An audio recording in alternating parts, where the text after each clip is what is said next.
Blaming and shaming women. Welcome to the Hopefulist with me, Wendy McClure. This is where we turn those nasty, negative thoughts into positive and work toward a happy, fulfilled life. Now, let's get started. Hello and welcome to the Hopefulist. Thank you so much for joining me today. So happy to have you here. I'm going to start out with the quote of the day. Being authentic means loving who you are, pursuing the stuff you're interested in, laughing at the stuff you find funny, and fighting for what you think is right. Being authentic also means giving yourself permission to change your mind, to make mistakes, to be a jerk, to beg forgiveness, to be sad, lonely, stupid, and lazy. True authenticity means embracing your whole self. Reminds me a little bit of that Maya Angelou quote, when we know better, we do better. Specifically the part about changing your mind. I've changed my mind about so many things in the last couple of years, and that doesn't make me a hypocrite. That makes me somebody that has an open mind and realizes that things are not always the way I thought they seemed to be. So when you know better, you do better. And that's what I'm hoping to get across with the turn that this podcast has taken a little bit. I'm hoping to open some eyes as to some of the things that are really happening and going on in this country, world, the things that we have grown up with that are not necessarily true. I'm talking about deconstructing limiting beliefs that have shaped the way we have lived our lives. And these limiting beliefs are, in fact, most of the time, not true. It's part of the patriarchal society that we have grown up in, and we have just done things in a certain way for so long because that's always the way it has been done. And for some of us, we didn't even question the process. And some of us are still not questioning the process. And that's why I'm trying to focus on certain topics to help demonstrate how some of these things have been misconstrued, how some of these things have gotten into our brain without our even realizing it, and how it might not be correct. How we may not have been living in a way that was best for us. It was best for other people. So today's topic is about shaming and blaming. Shaming and blaming women. It has been going on for all time. And it still continues today in 2023. And I wanted to bring up a particular incident that just happened recently at a school. Now, I don't have any of the specific details, but I've seen a lot of information of this incident. And when I say specific details, I mean, I don't know where the school was, what school it was, what have you. But there was a boy, and I'm thinking it's high school. There was a boy that had asked a girl to be his Valentine. And I don't know her exact words, but from what I've seen, she just politely said, no, thank you. And this turned into this like crazy publicized thing where even the local news got involved. And I don't know where it went first viral. I don't know if it was like a TikTok thing or an Instagram thing, Facebook thing, whatever.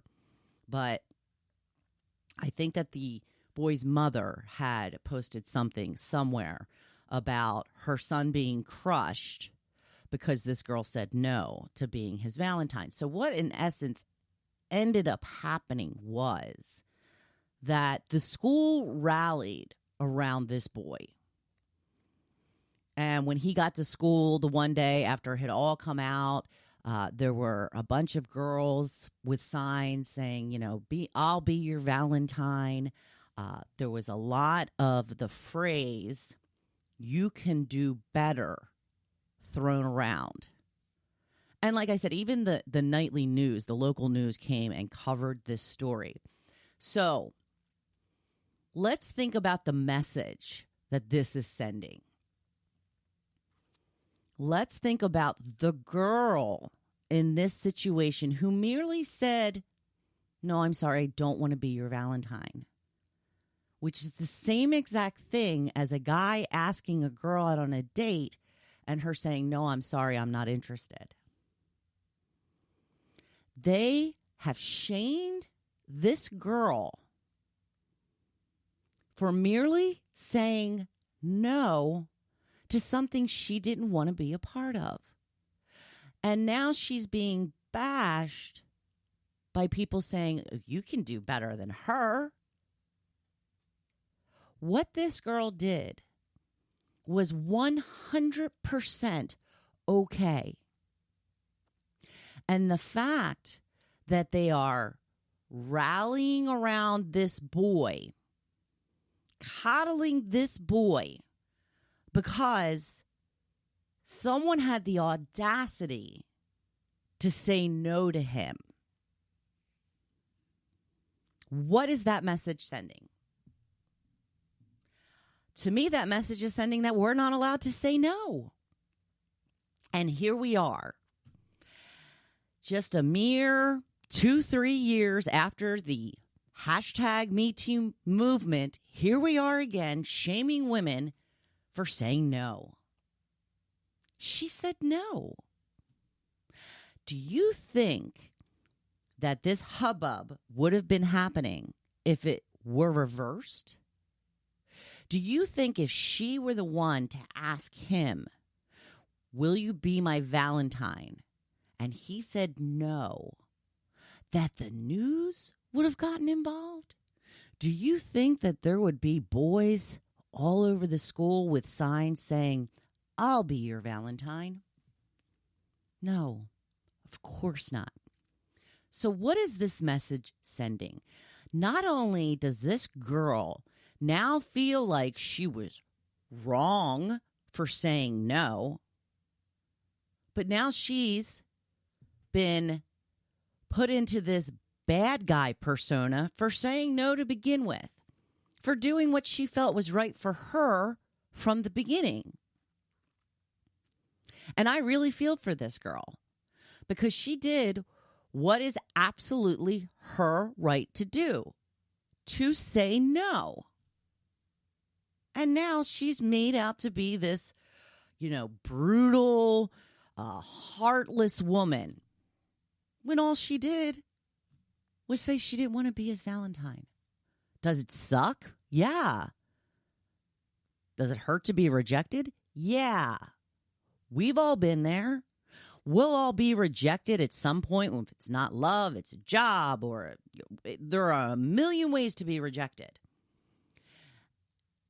So on the other side of teaching this girl that it was wrong and now she's a bad person for saying no, this boy is being taught that he is entitled to whatever he asks for. Now, I have heard that he was special needs, but I'm taking that out of the equation because that shouldn't matter with the response to what happened, regardless of that situation. The girl is still allowed to say no and not be made to feel like a horrible person for doing so. So, as I was saying, the message that we're sending this boy and all other boys that are watching is that women are bad people when they say no. That girls are expected to say yes when a boy or a man asks something of them. To me, that message couldn't be more clear. I think it's shameful that this has turned into what it has turned into.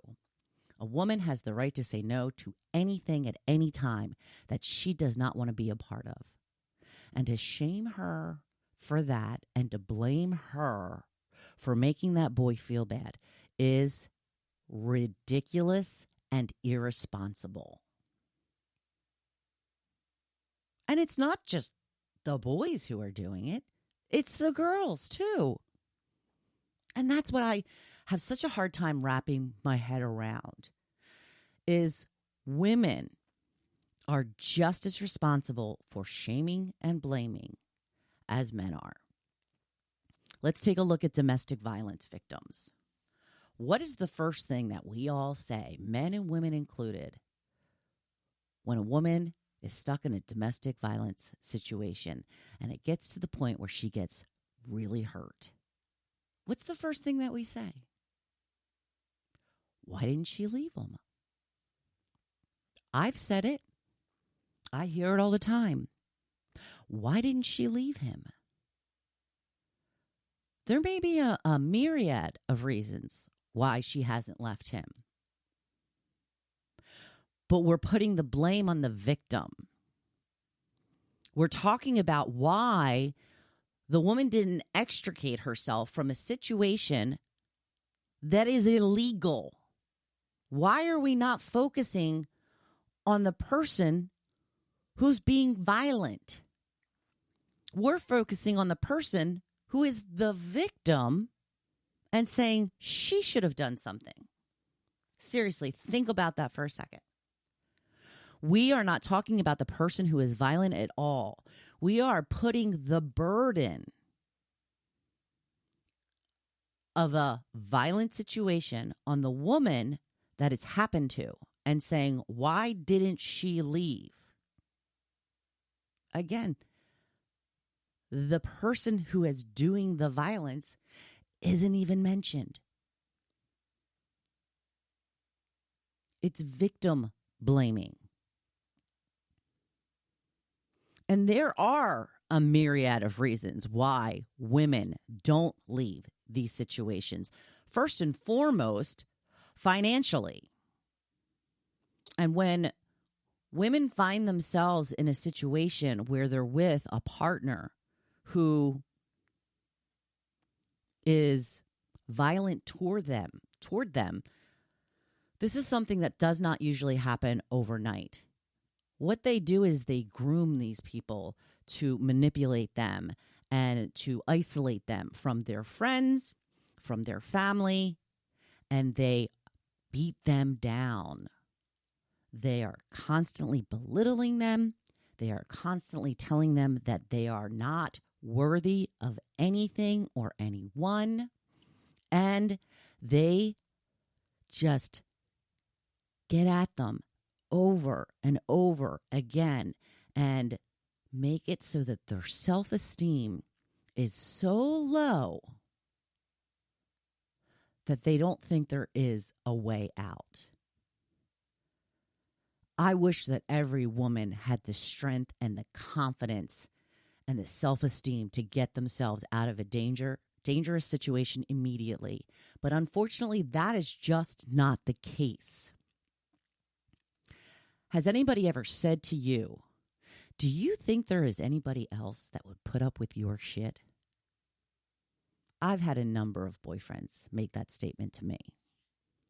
That is a tactic to erode your self-esteem and your self-worth. And they make it seem like, in spite of the fact that you're such a terrible person, they're going to stick with you anyway because they love you. These are some of the situations that these women face. And when they have children, there is so much more at stake. It's not as easy as just getting up and walking out the door, especially if you don't have family in the area, especially if you have nowhere to go, especially if you sometimes, and this does still happen, you've been forced to stay at home and not be allowed to work. And they do that on purpose so that you are dependent on them. But the first question people ask is, why didn't she leave him? Why are we putting the responsibility on the victim to get out of a horrible situation? And yes, I do agree there does come a point where you need to do something for yourself to take charge of the situation. But as this plan is unfolding and he's separated you from your friends and from your family and, talked you into leaving your job, and you've become financially dependent on him, and now you have a couple of kids, and all of a sudden, he starts treating you differently, starts talking to you a little more harshly. And then finally it happens and he hits you. And then begs for forgiveness. I'm so sorry. This will never, ever happen again. I can't believe that I did that. This is not like me. You know I'm not like this. Begging and pleading, going out and buying a nice gift to say I'm sorry. These are some of the scenarios. And there was obviously love there at some point, and most times still is. And it's not just as simple as getting up and walking away. And we all know this. We all know this logically. We all know this on some level, that it's not just that easy. But yet we still say, the first thing that comes to our mind is, why didn't she leave? Again, we don't talk about the true guilty party at all. And women are just as guilty of this, if not more so, than men when it comes to this particular situation. Another thing that blames and shames women. You're married, you're both working, there are kids, and you're doing all of this stuff. You're doing all the household chores, you're doing the laundry, you're cooking, you're cleaning, you're doing all of that stuff. And you're like, hey, partner, spouse, husband, I need help. You have to pitch in. Well, my mom did it all. Why can't you? Yes. That's what people say. My mom did it all. So right away, you're shamed.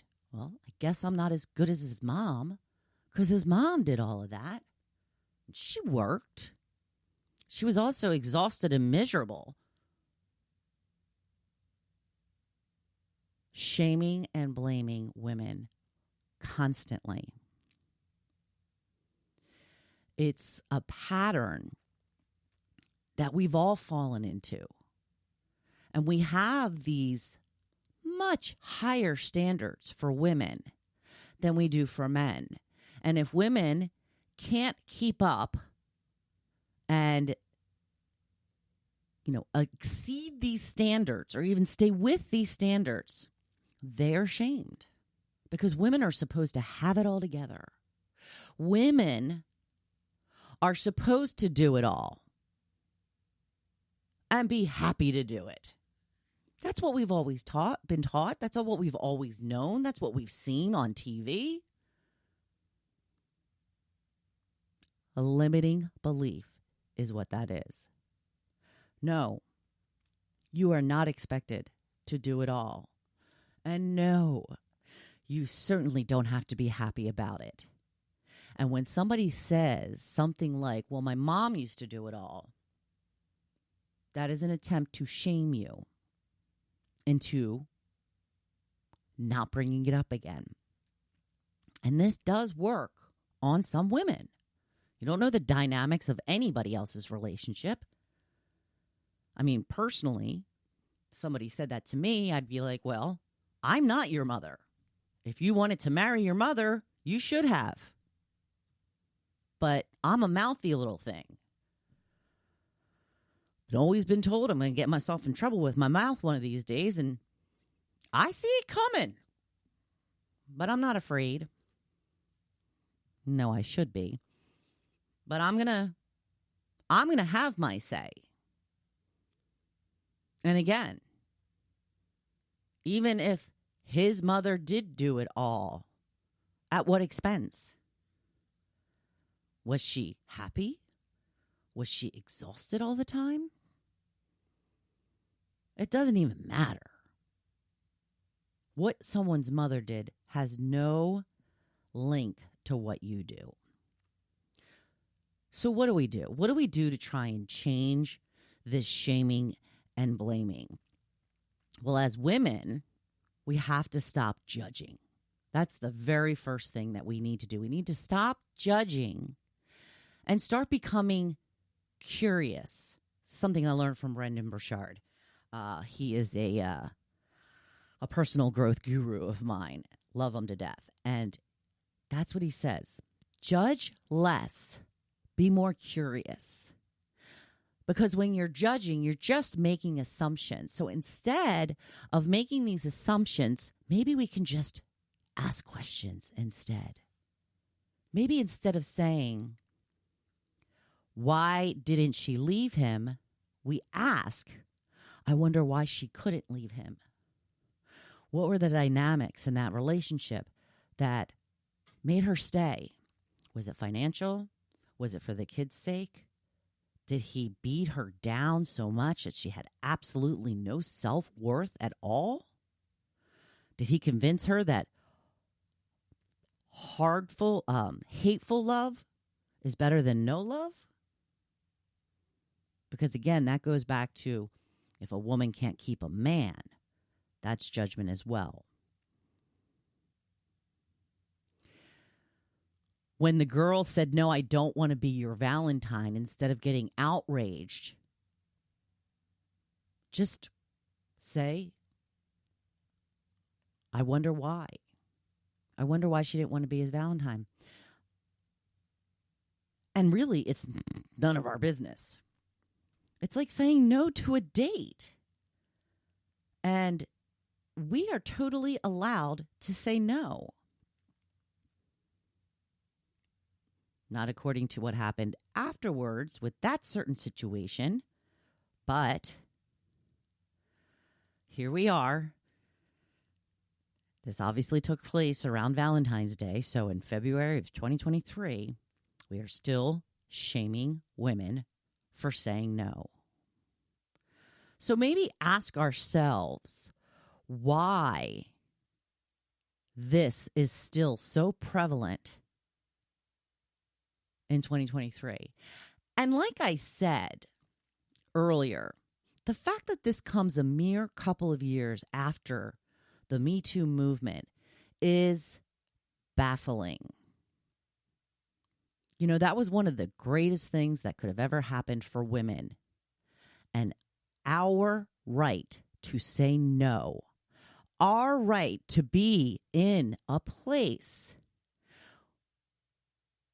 without being forced to do something we don't want to do. And that's exactly what happened to this girl.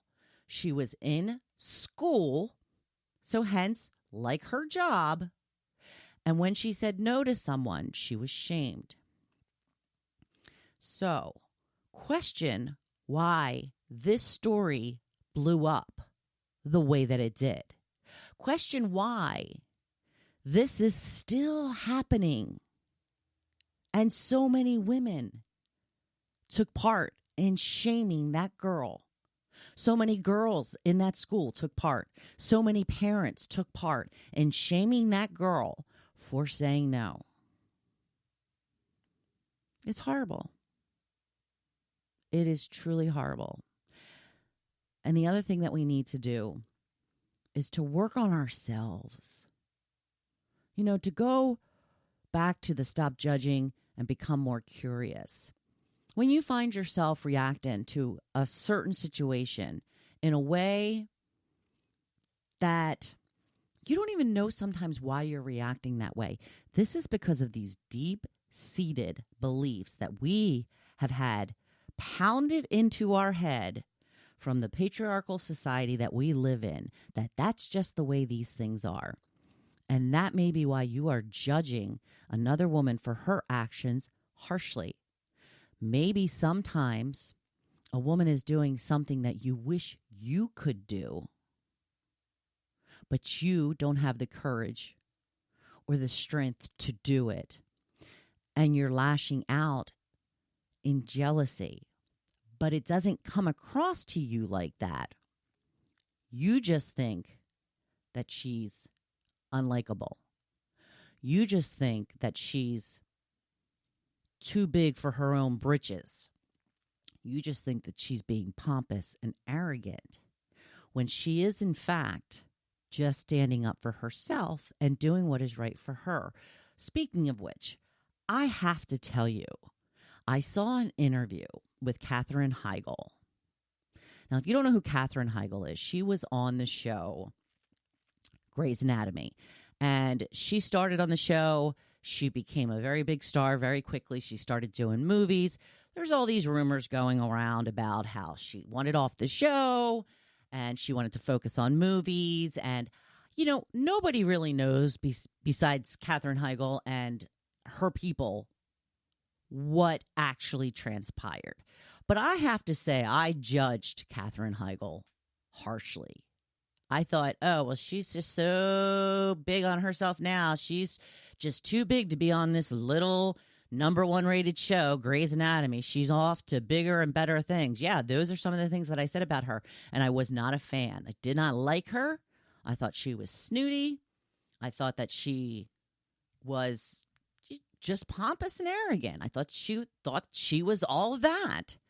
And then I just recently saw a clip from an interview, and I don't know how old the interview was. I'm guessing it's at least a couple of years old. It wasn't recent. And somebody had asked her about her reputation for being a witch. And she said, I'm not going to apologize for standing up for what I deserve. I'm not going to apologize for saying what I need. I'm not going to apologize for putting up boundaries that I need. I mean, it was a longer conversation than this, obviously, and all of her words were escaping me, but it was so good. And she said, if that makes me a witch, then I'm fine with that. And I got to tell you, I immediately had a newfound respect for Katherine Heigl, and I felt guilty for how harshly I had judged her in the past. Because the truth of the matter is, I have no idea what happened. I have no idea what was going on in her mind. Because I just made a quick judgment instead of being curious about it. And what it comes down to is I was jealous of her and the way that she did stand up for herself, the way that she did go after what she wanted, because we wouldn't question a man who did that. We wouldn't question a man who would leave a top-rated show to focus on movies because they've done it all the time. But we judge women for it. I did. I judged her for it. And I was wrong. So keep your mind open. When you find yourself saying judgmental things, especially about women, try to ask yourself why. Become more curious about it. Why am I feeling this way? Why am I lashing out? Why am I judging this person in the way that I am? And that's when we got to dig in and figure out these limiting beliefs that are holding us back and causing harm to other women. We are causing harm to other women because women are the one who gave Katherine Heigl that reputation of being a witch. Just something to think about. Just something for you to think about.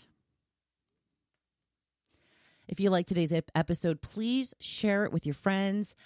Tell somebody about it. If you're not already subscribed, please like, follow, or subscribe to the podcast. You will get notified every single time a new one is ready and available for you to download.